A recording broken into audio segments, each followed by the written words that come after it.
ततं शन्नो भवेत् सर्वदा स्वस्ति मंत्रार्थाः सत्याः सफलाः सन्त्विति भवन्तो महान्तः प्रार्थयन्तु श्री दत्त जयंती महोत्सवांगाचरिष्यमाण महारुद्राभिषेचनेन वेद वेदांत वेदांग प्रपठनेन छत्र चामरवादित्र नृत्यलय गीत प्रमुख दिव्योपचार समर्पणेन नित्यान्नदान स्वरूपो यम नियमासनादि योग बीजो समाधिस्तस्वजन समाधानो श्री सद्गुरुमाणिक्य प्रभु सुप्रीता सुप्रसन्नो वरदो भूत्वा स्वभक्तजनानां क्षेमायुर्निरोगिता सकल समृद्धि भूजास्तातिथि भवन्तः श्रीमन्तो महान्तः प्रार्थयन्तु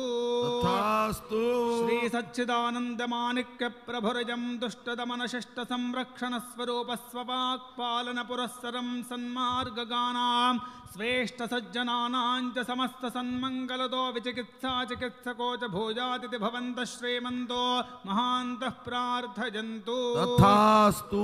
करुणावरुणालयो श्री सद्गुरुमाणिक्य प्रभुरजं प्रणत जनानां रक्षण दक्षो गृहबाधा तापत्रजा शेष शोक शोषण पुरस्सरम् ऐहिका लौकिक सकल संपत्प्रदो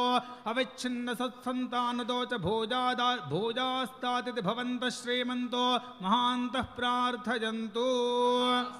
भक्तकार्यकल्पद्रुमादि विशेष विशेषण विशेषितो श्री सद्गुरुमाणिक्य प्रभुरजं स्वाश्रितानां संस्कृति सरित्तारको सायुज्य सारूप्य सालोक्यदो च भूजातास्ति भवन्तः श्रीमन्तो महान्तः प्रार्थयन्तु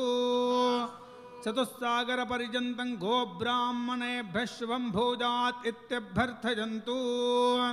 सर्वे जनाः सुखिनो भवन्तु समस्त सन्मंगलानि भवन्तु ओम स्वस्ति अलम हरिहरेन्द्र कैरखिल कर्मबद्धांचिते